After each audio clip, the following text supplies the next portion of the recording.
Hello there everybody, this is Krista and welcome back to Crochet Witch Tarot, and we are here today for August excitements. I am so excited that it's September. For me tomorrow, when you're seeing this, today is the 1st of September, and probably the first time in a long time that I've gotten one of these videos up on the 1st of the month. Pat on the back me. Hello Stevie, you wanna say hi?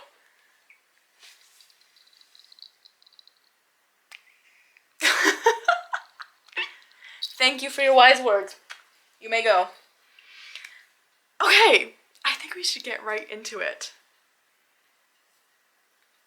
Right? I doubt I've got all of my things. I've got my list here. I probably don't have all my things gathered. We're just gonna go for it though. So we're gonna start out with favorite memories from August. Now, my first one by far was Andy and Sandy and I did a really fun deck study together. Sandy is on YouTube as well over at Exploring Tarot. Andy has her own metaphysical shop on Etsy, but you can find her on Instagram at Metaphysics Made Easy. She is the creator of the Tarot of Feeling and the Feel Your Chakras Oracle, which is the little oracle I've been showing a lot of because I use it all of the time. Anyway, so we all got a copy of the new Carte Postal Tarot. I know I'm not saying it right. Anyway, so that is the one where Sandy actually won the giveaway, and it was where you won and then the friend you tagged won as well, so she took me along for that ride. And so we all had that deck and really wanted to get to know it. So Andy had the genius idea of like, hey, let's do a FaceTime call or Zoom call and go through the deck card by card with each other so we can kind of talk through it, what we see, what we feel about each card. And so that's what we did, and it was so much fun. We spent, I think, 5 hours on a Saturday on a Zoom call, and oh my gosh, I left that call being like, I don't think I know any deck better than I know this brand new deck right now. So it was really helpful. And it's funny because I've been trying to think of a way to deep dive tarot decks with ADHD, because reading the whole book is not super possible for me. Spending an extended amount of time only using that deck is not really possible for me. So it's like, okay, these methods of deep diving that I see a lot of people doing and really enjoying aren't really gonna work for me. We're getting sun in my face. Okay. So I kind of have been trying to figure it out. And I have to tell you, this was the way. If you can find a friend or even just someone who might be mildly interested and would just let you talk about it. It was a real body doubling thing, honestly. Extra fun because we all love the deck and love tarot, so it made it really fun to talk about. So that was my first favorite memory. So much fun. I think we're trying to do another one soon. I don't know what deck, but I'm really excited for it. Next favorite memory, library programs. I am doing in-person library programs again, which is just so exciting, so refreshing. I just really love that part of my job of getting to actually interact with the kids in a very explorative learning type way, because of course I am not a teacher. I'm not there to be their teacher. So classroom learning is not what they're coming to do, and that's not what I can provide. But what I really enjoy doing, and I guess my personal style of programming and what we do between Rachel and I at the library, is we really focus on explorative, hands-on learning. So we're not really teaching them per se. I'm not sitting there and telling them all of this information. We're kind of saying, hey, here's this supplies. What do you think about it? What are you noticing? Which is really a lot of fun. So the first program we did of this sort was colors in nature. We did spice painting. So all I did was we read a story first, all about where you can spot different colors in nature. Super cool. It was Bear Seas colors. And then I mixed a few different spices just with water, and they got paintbrushes and a piece of paper. So it's super simple, super inexpensive if you have a small child and would like to do this at home. And I just let them paint. And so they got to explore, you know, okay, here's what do I think this spice is? Here's what it looks like when I put it on the paper. What happens if I mix these two spices? What color do I get? Really neat. So I brought my picture along. It's a little bit faded because as soon as I brought it home, I put it down on the table. Stevie has been sleeping on it. I think she likes the smell. I don't know. So she has rubbed some of it off. But here is my spice painting. So the yellow is turmeric. This orangey color is paprika. Down here the brown was cinnamon, which mostly has rubbed off. And this purpley color is sumac. And all I did was take the spice straight out of the bottles, you could get it out of the store, and mix it with water.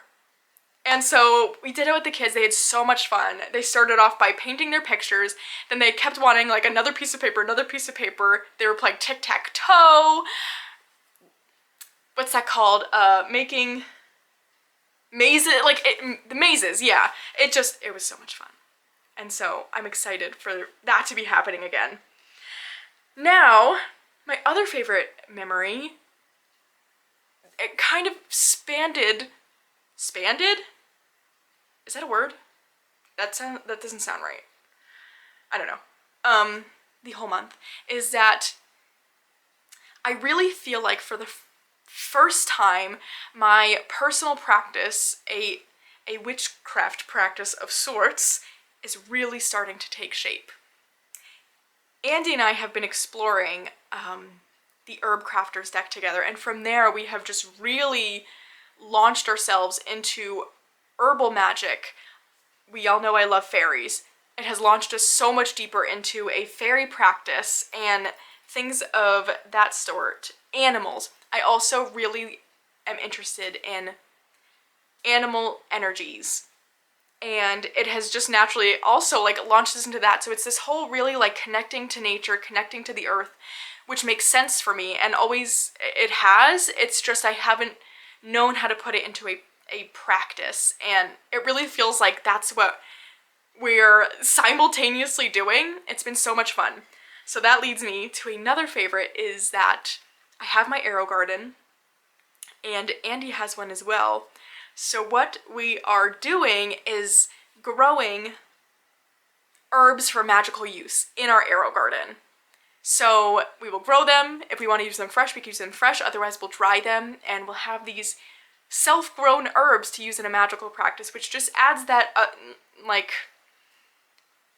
bonus personal touch to it, which I think is really cool. So I'm gonna pick up the camera. We're gonna go. I moved my arrow garden into my tarot room to kind of add to the magic of it. But here is what we've got going. So we've got some chives, chamomile. Can you see the chamomile? Uh-oh. There we go. Chamomile, sage, oregano, and under the little cap is still some rosemary, which has not sprouted yet. I'm still holding on to hope, but that one might not end up working out, but that's okay. That has been so much fun. It feels really refreshing to just be feeling so involved in a practice that really feels my own and makes sense and I can connect to. So that's been very exciting. And I'm excited to keep you all posted on how that takes form. Okay, I think that's my last memory to share. So moving on to books, I've got one favorite book from this month, and that is the Fairy Bible. This I saw because Sandy got it recently, and I was like, excuse me, I only knew there was a Crystal Bible, which I've got the volume 1. I only have volume 1. I was like, I did not know there was more of these books. So she had the fairy Bible, and I was like, okay, like, I need to get that. But I don't tend to be one to buy books because I have a hard time sitting and reading them.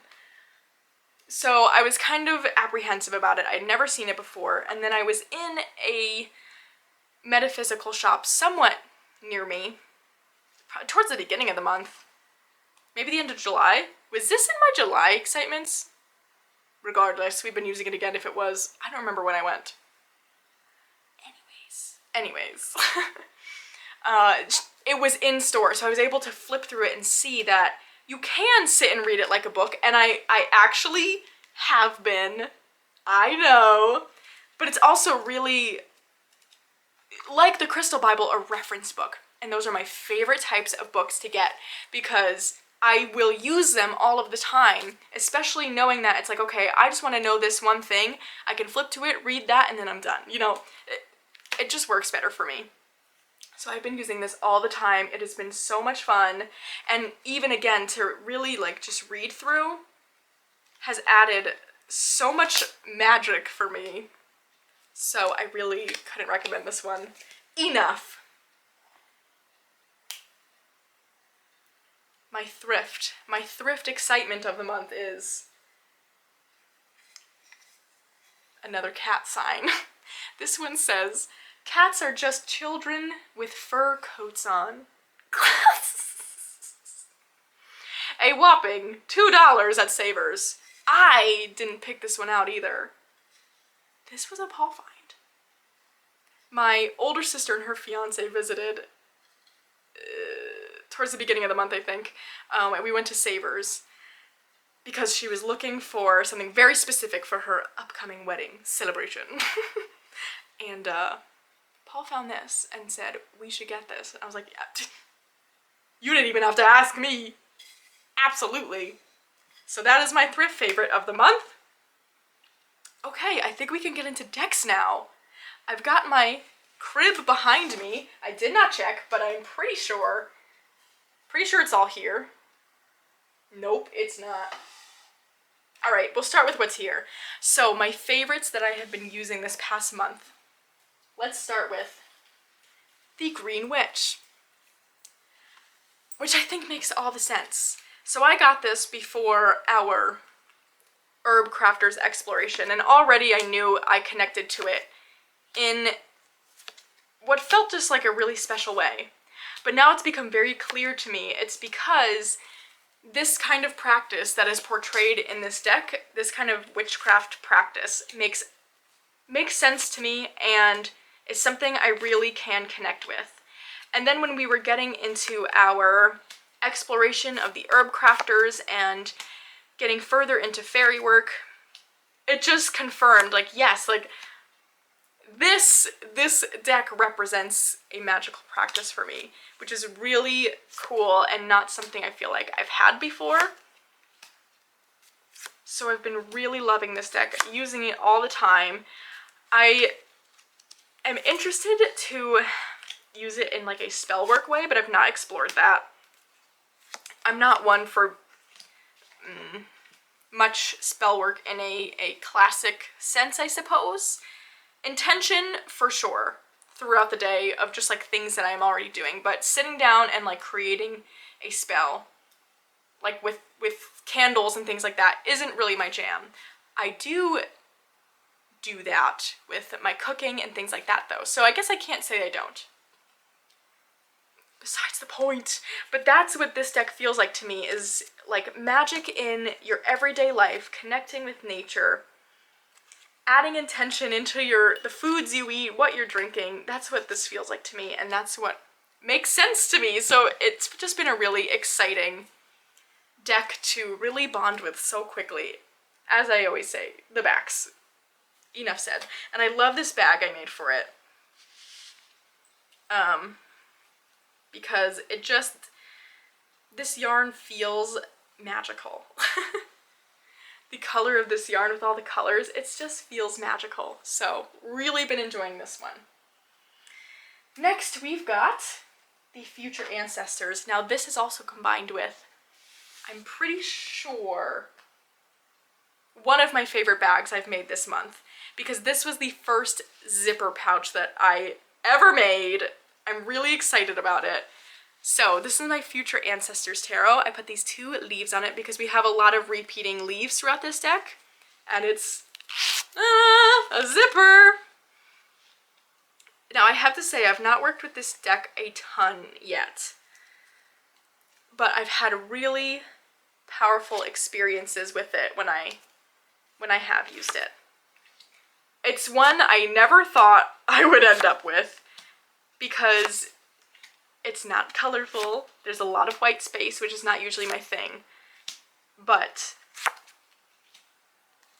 it just really caught my attention all of a sudden, and was one of those things where it's like I just couldn't ignore it. And now that I have it, I see that each of these pictures really speak volumes for not having much on the page, but I think that's really valuable sometimes on the page, I say. Their artwork page is what I mean.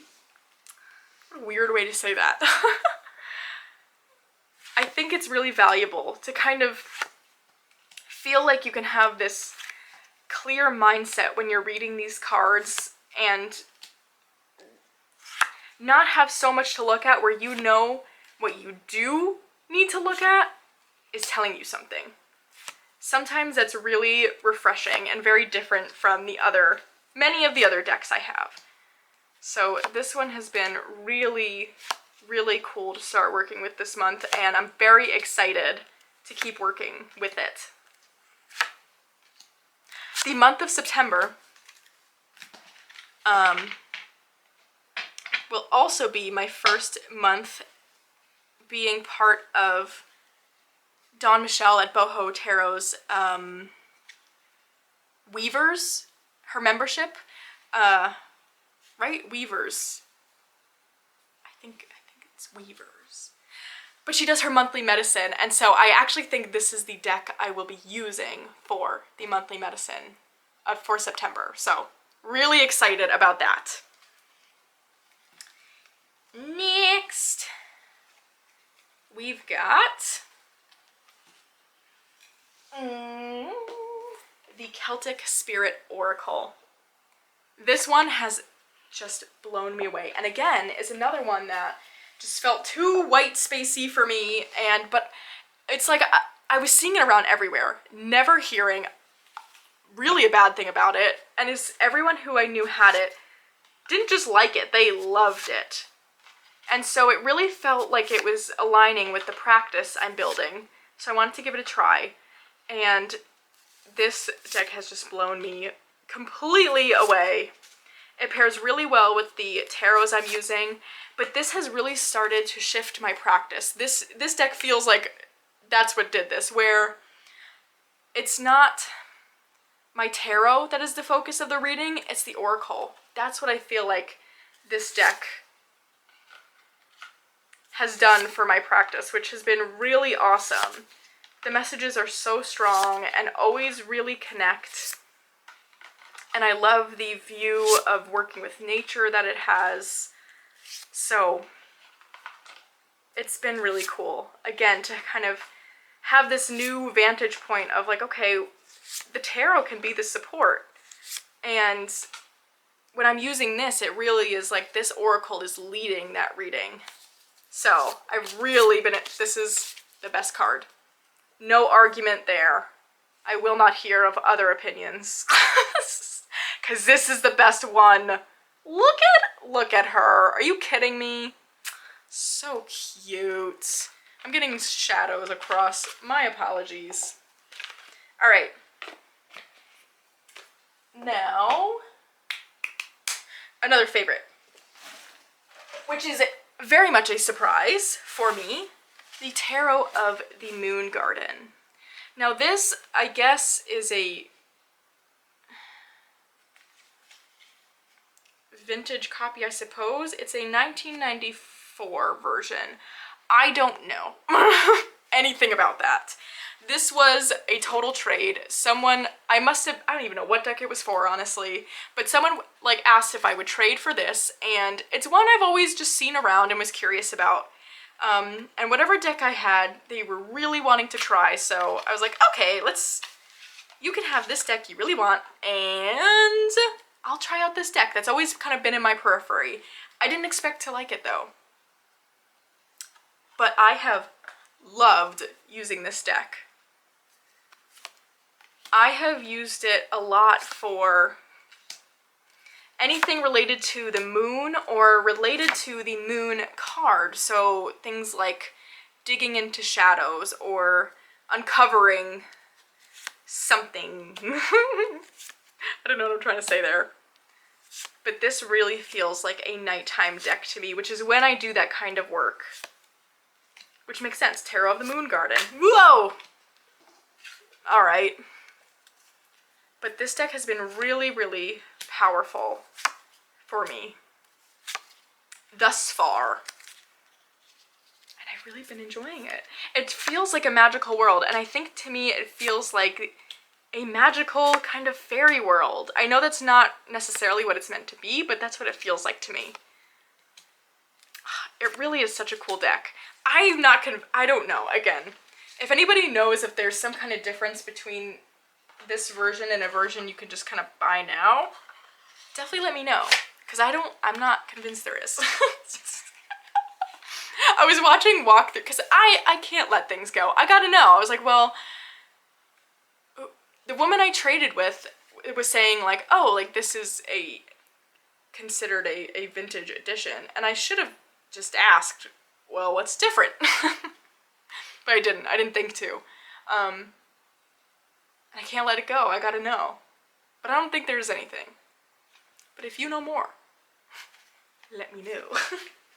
Alright, the last favorite is the one we didn't bring. So we're just gonna get that. We're not gonna stop rolling there. But it is the Herb Crafter's Tarot that I have brought up about 6 times thus far. What are my words lately? Who do I think I am? Anyways, the Herb Crafter's Tarot that I have in this really pretty Peggy bag. It's got clouds. I don't know. I realize it's a very earthy deck, so clouds doesn't make much sense, but I felt like while I'm using the deck, it's like I'm on the ground and the bag it's in is like looking up in the sky. I don't know. I thought it made sense. So, this Herb Crafters is technically 3rd time's the charm for me. Let me explain. So, I got this deck. How old is this deck? When did this come out? Doesn't matter. I got this deck originally probably 3 years ago now. Very close to when it came out. I can't remember when that was though. And I really enjoyed it at first, but I was still decently new to tarot, and I think it just was too much with how I was trying to read it, with pulling multiple cards at once. So it kind of languished. I was letting it sit. And then this past holiday time, I did a Secret Santa type thing, Secret Elf thing, through a Facebook group I was part of for the podcast Comfy Cozy Witch. And the woman who got me to send a package to put together the nicest package ever.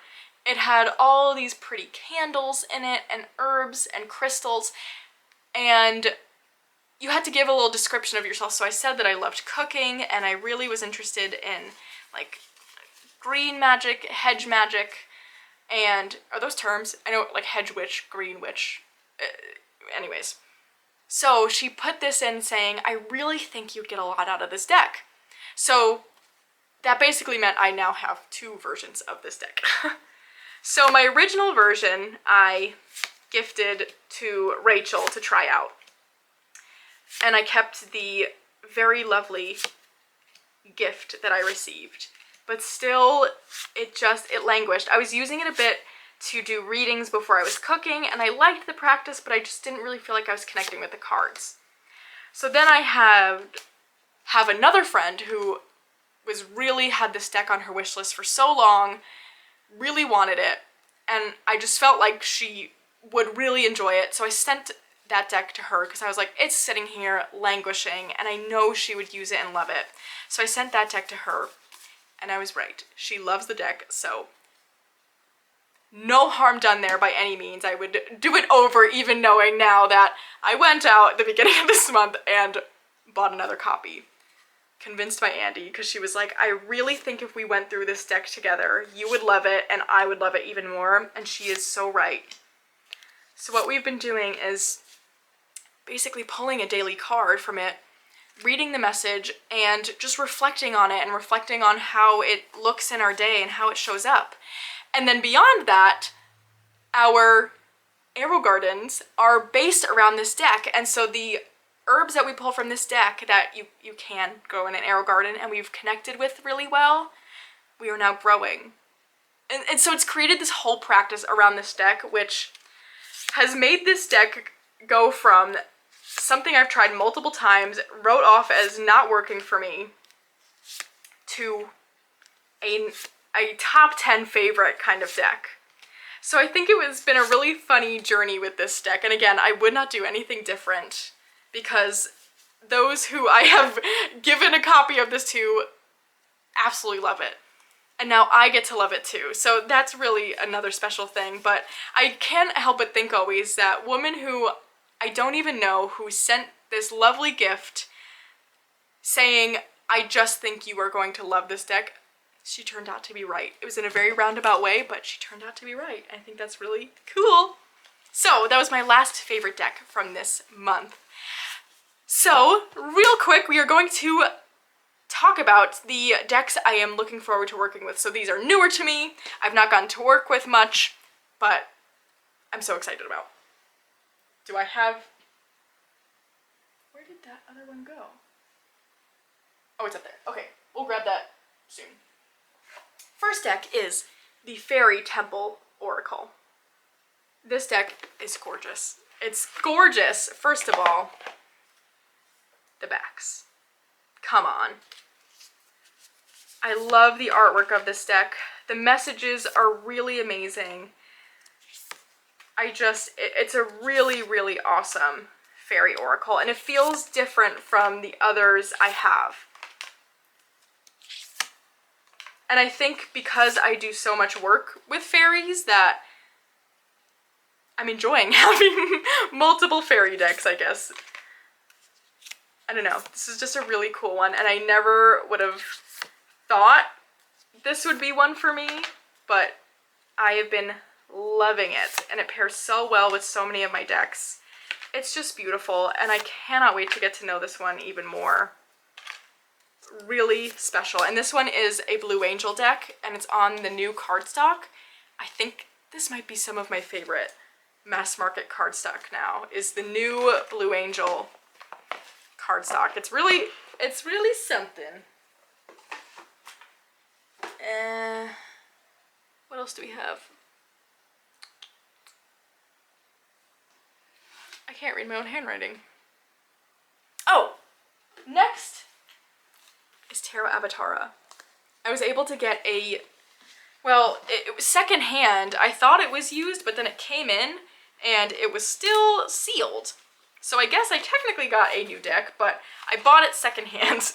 So that was kind of cool. I have been using this deck a bunch since I got it just on Saturday. I am already so in love. This deck is so powerful, so full of imagery, but what I think I like about this, so I really love Gabby Angus. This is created by Gabby Angus West. I love her artwork. I had the Bonefire, really tried with that deck, and it didn't connect for me. And what it was there was just, for me personally, too much going on in the cards, where it made it really hard for me to focus, honestly. So what I love about this deck, I mean, I love Frida Kahlo, so for starters, there's that. But I kind of get Gabby's art, but a little, like, less going on. Who has said this about this deck? Jess Reads Cards. Jess from Jess Reads Cards, I feel like, has said that about this deck. That's just, like, sparked a memory. Anyway, she was right. So I feel like I get to enjoy the artwork and dig into the symbolism that she really adds into her decks without, I guess, being personally just overwhelmed. But again, that's a me thing because, you know, trouble focusing. This deck is so beautiful. Pairs really well with the Fairy Temple, I will say. It's such a beautiful deck. Really amazing quality. I don't know, the cardstock is really, like, different in a good way. So, excited about that one. Next, we have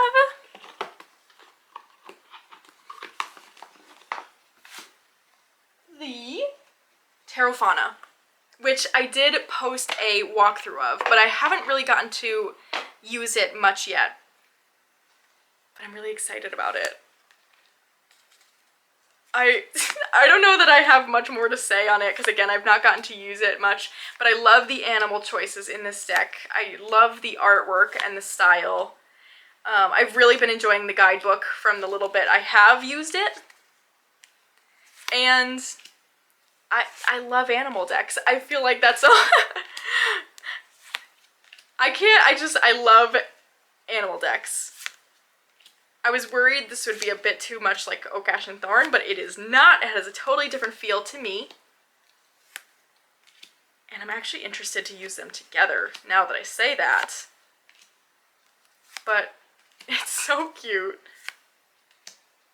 The images are really strong, like, give off, I feel like, the meanings really strongly, which is nice. I'm excited about it. I feel like that's all there is to say. I love animal decks, and this is a good one.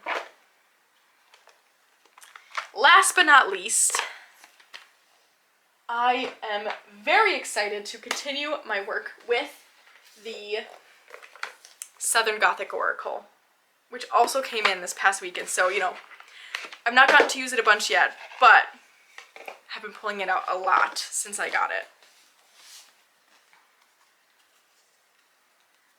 The artwork is gorgeous. I love the keywords. I love the themes in this deck. The symbols chosen. I have never once lived in the South, have barely ever been to the South. And I feel like the cool thing about this deck is that you don't need to. I imagine for someone who lives in the South, has lived in the South, or knows it well, I'm sure you connect to this in like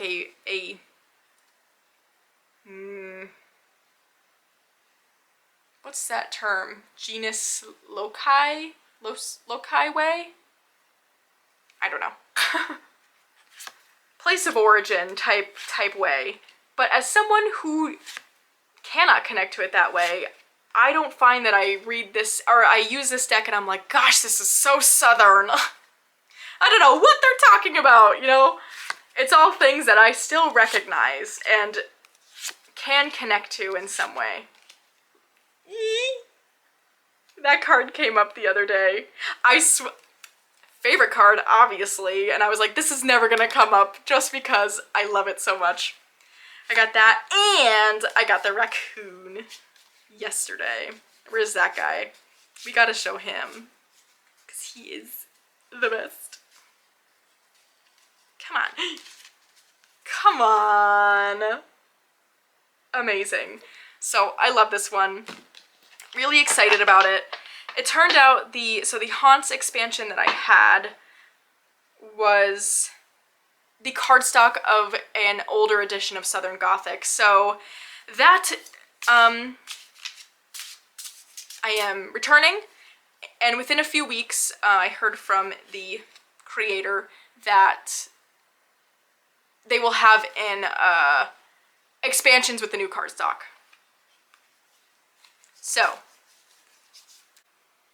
the camera overheated. I don't know where we cut off, but in a few weeks, you can get the Haunts expansion in the new cardstock. Let's make this fast. So that was the last thing I had to say now before my camera overheats again. I hope you all had a wonderful month.